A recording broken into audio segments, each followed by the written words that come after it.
All right. So today is going to be for real a super fast video again. Like I've been saying, the next last week and this week are going to be pretty busy.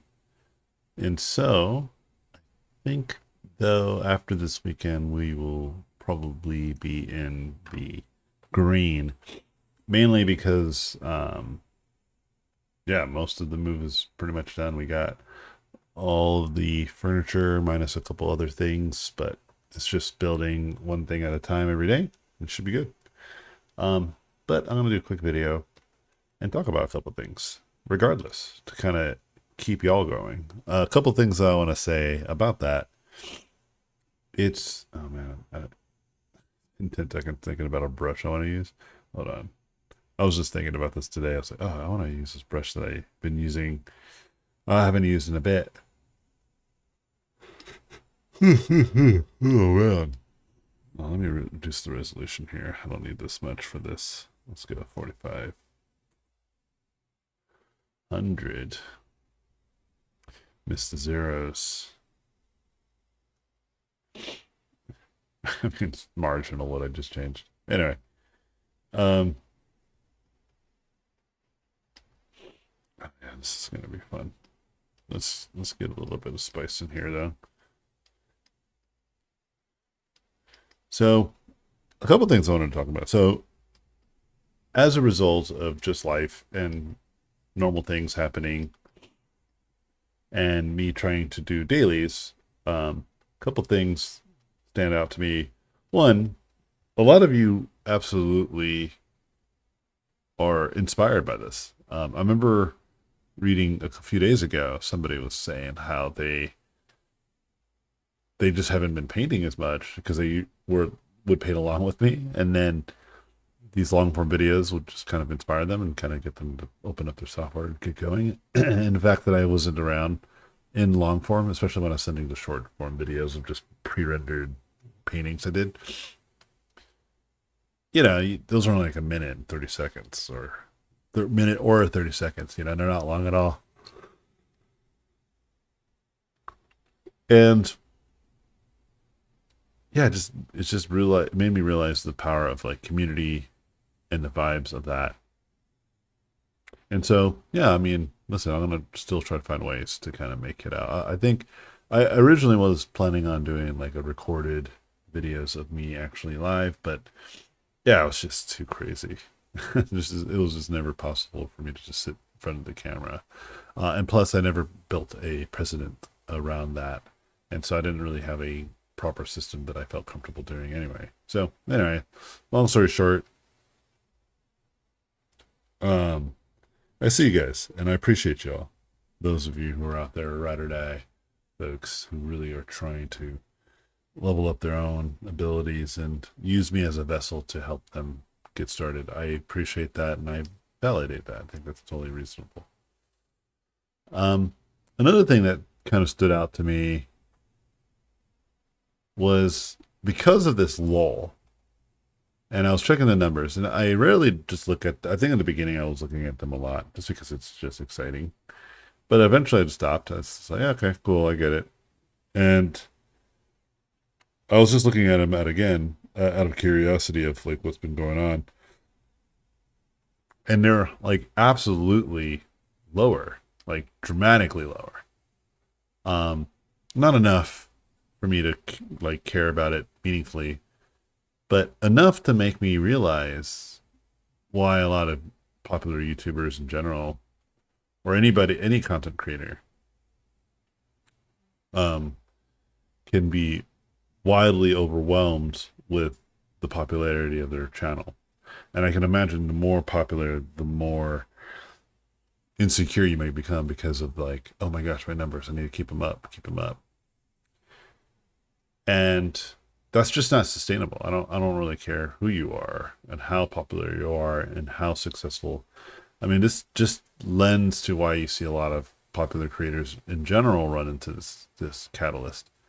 And I already kind of forewarned myself that I don't want to do that. I've even commented on it in previous videos that this is not what I'm interested in doing. I am not a YouTuber. I don't want to be a YouTuber. This is not at all in my interest. What I think can happen is if it becomes widely popular and it does really well monetarily, like that can absolutely happen, and that can absolutely be of great value to me in that way for sure. But what I'm not going to do is be chasing, sponsorships, chasing numbers, because that's just not my actual employment, nor is it the thing that I care to be employed by. I actually like drawing stuff.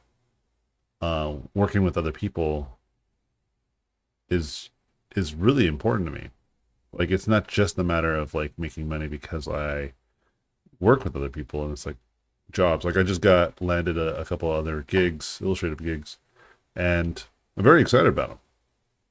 And I'm like in meetings and I talk with folks, and it's just really nice to talk and bounce ideas off of other creative minds. And it's just one of those things that if you're just like a solo dolo YouTuber, perhaps maybe if I built like an ecosystem that allowed for more folks in, I think the problem still lies that it's like my brand. It's like Anthony Jones, Robot Pencil. So there's just something about that is harder to kind of decouple. So it absolutely has to stay kind of like this vlog style. Even if I have a quadrillion followers, then in my mind, it's like, well, all these people who are following me and subscribers are people who care about the long form content, who care about me just literally spitting what I know towards a microphone while I'm doing a live demo of some sort. And that's it, forever and always, you know? And I do think that that has just value intrinsically because of a lot of lack of authenticity in this space. I think one thing that bothers me about the internet lately and this quote unquote AI revolution, it's not that it's taking gigs, because honestly, I think in the short term you might see some real pain. And I think a lot of people miscontribute a lot of the layoffs that are happening in the last year or two with like technological advances like AI. Like that's just let me be clear. That is absolutely not the reason. It's usually and most likely in the circumstances I'm seeing it's just mismanagement. Um, in the most loosest and charitable terms. I don't think it's anything more than that. Um, I do believe that there's some nuance. Let me be clear, but I think you can chop it up to that and then get into the context of what that might mean given any studio, you name it. Um, but it's not a matter of like, oh, because they're replacing people with these like individual tools. Like that to me, and there are definitely studios I've heard that are ramping up this production pipeline. And I will tell you that in a few years, if not within a year, like basically in 2026 sometime or 2027, there's going to be a huge resurgence if it doesn't happen any sooner. Because I've just, I don't think people like that kind of content anyway, even if it was perceived to be done well. And that's kind of leading back to what makes me kind of feel so negative towards the internet lately is that it just feels full of just cheap tricks and regurgitated information and entertainment. Like it's just not that interesting. I monitor like my kids, like what they watch and what they engage in. Like I walk into my daughter when she's like watching TV and she's like watching YouTube. And it's usually somebody playing a video game. It's usually a real person, you know, that she can name. And when we do this thing where we lay down together, and for like 30 minutes we watch TikTok together because I like TikTok and I like to treat it like as a entertainment tool. Like if I feel bored on my own, I usually will not do that. I will do something else to fill my time. But hanging out with my daughter, watching TikTok together is fun. That's actually really enjoyable because we will watch videos together and we'll talk about it, and it's nice. Um, but one thing that I notice is that whenever there is like an AI, and this is something that I haven't even taught her, but if there's like an AI video or image, she's like, "Ugh, AI, like skip." And this is outside of me telling her about the controversies, and I don't think she has a perspective on that. She's too young. I think she just doesn't think it's interesting. And I agree. I think a lot of people feel this way. You know, I remember when the Miyazaki trend came. I mean, it's gone. Like it came and went just as fast. And I think that's the heart of the issue here. Um, and a lot of these studios, a lot of these people who are banking on this quote unquote technology, I am afraid that it's just a mistake, and it's only making the internet, in my mind, and media products that are adopting this less interesting. And what's going to happen in the coming years is that more and more people are going to just be sick of it. They're going to want real experiences. Because that's just how I feel. That's how my kids feel. Like whenever I tell them, hey, let's go, we're going to go to the arcade, they get really excited about it. And granted, I make it fun too. Like I'm very fun to hang out with. Like I try to make it a point that out of all the things that they can do with their time, hanging out with their dad is a lot of fun. You know, so if I'm not busy working and I'm just like, hey, let's go do something. Like if I say, hey, let's go outside, let's play or do something, they would almost always abandon their quote unquote devices to just hang out because it's more enjoyable. I don't know if this is true for most folks, but for me, it absolutely is. And that's just because I think it genuinely is just true. People like to hang out and have that human connection more than anything. Whenever I go to these large events, it's the same vibes. It's like human connection is king.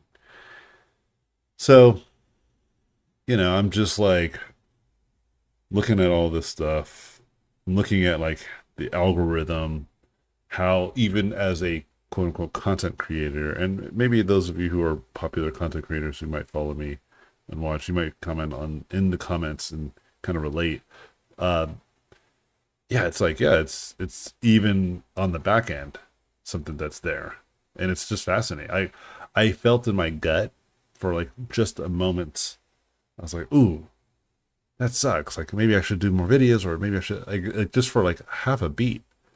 And then I hit the brakes. And I was like, wait, what? It's like, no, I don't care. Like I moved. It's totally reasonable that I needed to take a hit. And I didn't expect not to. And I also don't expect to want to chase that anyway. Like this is not my goal. But it was just fascinating how just seeing numbers and seeing red versus green and oh, this is what you did previously.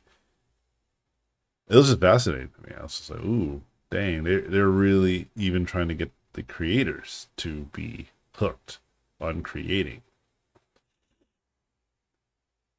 which could lead people to want to make AI part of their pipeline because it's quote unquote more efficient. You know?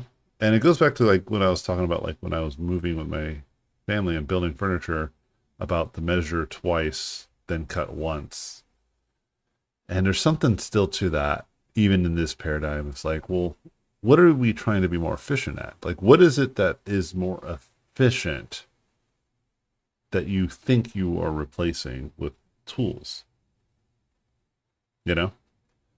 When I was at the dealership, it was fascinating to me that even the guy who was helping us, the car salesman, he asked me what I do, you know, and I was like, oh yeah, I'm an artist. I work in video games and movies. And most people are like, well, that's really cool, because it is really cool. It's very cool to be like, yeah, I worked on this TV show. Have you heard of it? And I'm like, what? You know, Um, it's absolutely fun to talk about that. Like right now, a lot of my fans didn't know that I worked with Daggerheart, and I was actually one of the art directors along with Alicia Hennigan, and we worked with the Critical Role folks. Like I ended up hanging out with some of the founders and the cast, and I made buds with the GM, and a lot of people think that's crazy. They're like, "Whoa, that's really cool," you know. They're really, it's really cool to say kind of stuff like that. I believe it's enjoyable, and I do take advantage of that because it is a privilege. But when I showed him some of the stuff I did, I showed him like a school 3D mock-up that I did because I think that's most impressive, along with some paintings I do. But like, I know what, like, most people, if I show them like concept sketches, they're gonna think it's cool. But like, I know, I mean, this is what I do for a living. I make content that I think appeals to more than just my fan base. You know, that's the whole point of what we do for a living, is to try to make stuff that appeals to general audiences. So I showed him some stuff that I think would do that, and it very much did. And the first reaction I thought was fascinating because he's like, "Oh, what do you use? Like, how did you do this?" And it's just so fascinating that even at a stage where people who have no context and no understanding of what we do for a living still ask kind of similar questions that most novices and amateurs would ask, is what brush that be?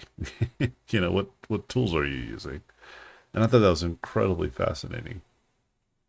And I was like, yeah, you use all this and this and that. Knowing in the back of my mind, like, that's not the relevant question to ask if you wanted to know how to achieve this. Is it important to know what type of tool we're using? Yeah, absolutely. In fact, I think I'm going to do a video where I will use MS Paint and MS Paint alone to paint an entire painting. Um, but yeah, it's just fascinating to see that and feel that from a car salesman, not just like somebody who went to art school, went to a workshop of mine, and was asking questions. It was really cool to say, like, yeah, this is just inside of our bones to feel this way.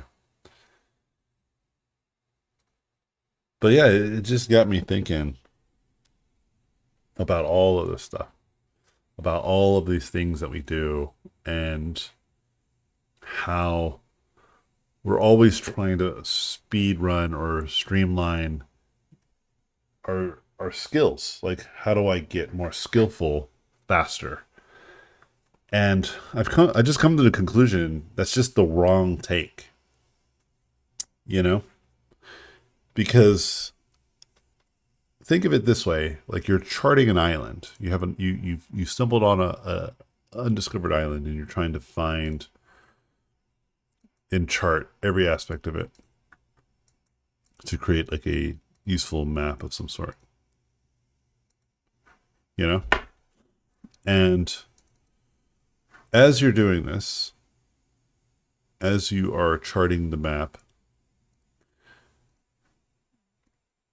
you discover beautiful plants and animals and scenery and all sorts of wonderful and fascinating things that are beyond just the map charting. Like, they're just things that are incredibly powerful that you are now having access to and experiencing, and the flavors and the colors, and but you're charting the map, you're charting the environment, you're charting kind of the terrain, but you're also falling in love with the land in which you're walking on. And those feelings and those emotions are kind of part of the deal. And sometimes you don't want to speed run that, you just want to savor it. Because savoring it makes you understand why it's valuable. I was watching this video about Alberto Miego, like basically living in the forest for like a week or two, and taking tons of pictures. And he did this for one of the shorts that he did for Love, Death, and Robots. I think it was season 3, the last episode. I forget the name of it. But by far, it was one of the best episodes. And he takes lots of pictures, and he does lots of plein air paintings and studies. And I don't think he's like speedrunning it. I think he's like genuinely trying to fall in love with the forest when he made that short. So then when he made that short, he had more than just like the skill of it, he had the emotion. And that is what is truly what brings him his value as an artist, as a director. It's not that he can draw really and paint really well, which he can, and animate even, and storyboard really, really well. Those are just tools to visualize and to demonstrate to everyone outside of him what he believes is incredible. And so if you're sitting here thinking to yourself, like, how can I paint faster? How can I do this faster, or this and that, and this? Or how can I become an incredible artist faster? Then you might accidentally lose the nuance, lose the plot of why an artist is valuable in the first place. You know, it's not just our ability to convey ideas visually really well. It's about having lived experiences. You know, I've traveled the world quite a bit for work. That's, I think, exponentially has made my art better because of this. I have done lots of interesting things in my life, you know. Me and my family have moved quite a lot, and I've experienced things through that movement. I've lived in different countries with my kids, seeing kids grow up and seeing how they experience and learn new things. Um, I always tell this funny story about my origin of how I am an artist and why I might be a great creature designer. I tell the story about I was a plumber for a little bit. And one day we were snaking a drain, and as we pulled the stuff out of it, one of the things we pulled out of the drain was like a dead cat, meaning that somebody flushed their cat down the toilet. I don't know if the cat was alive or dead when they did. I'm almost assuming they was dead. And they're just like, oh, I guess we could just flush them down. They don't want to bury it. Um, I quit that day. But I was like, maybe that's why I'm a great creature designer. Because that's just like traumatizing. Still like locked in my mind, that visual. And I mean, it's a bit of a joke, but at the same time, is it? There's moments in my life that really have shaped who I am as a person. Absolutely.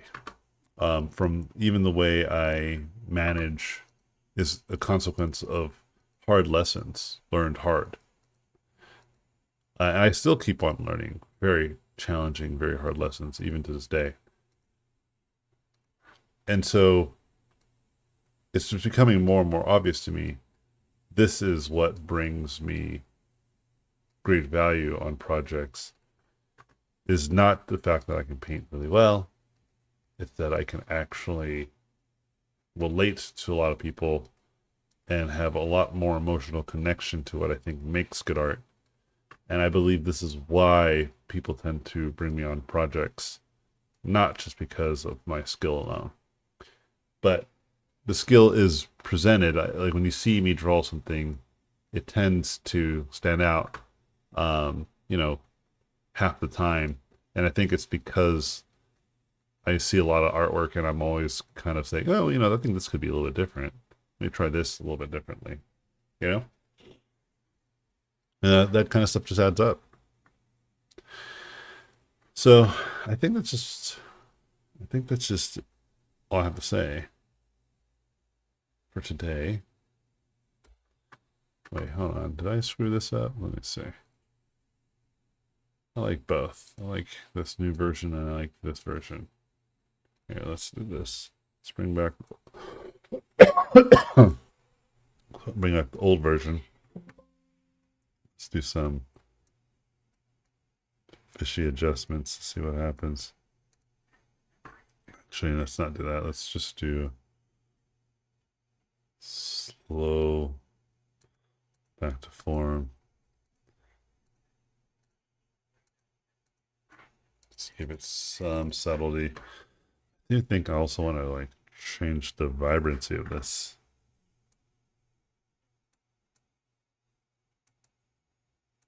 I think I also want to change the contrast. See how this goes.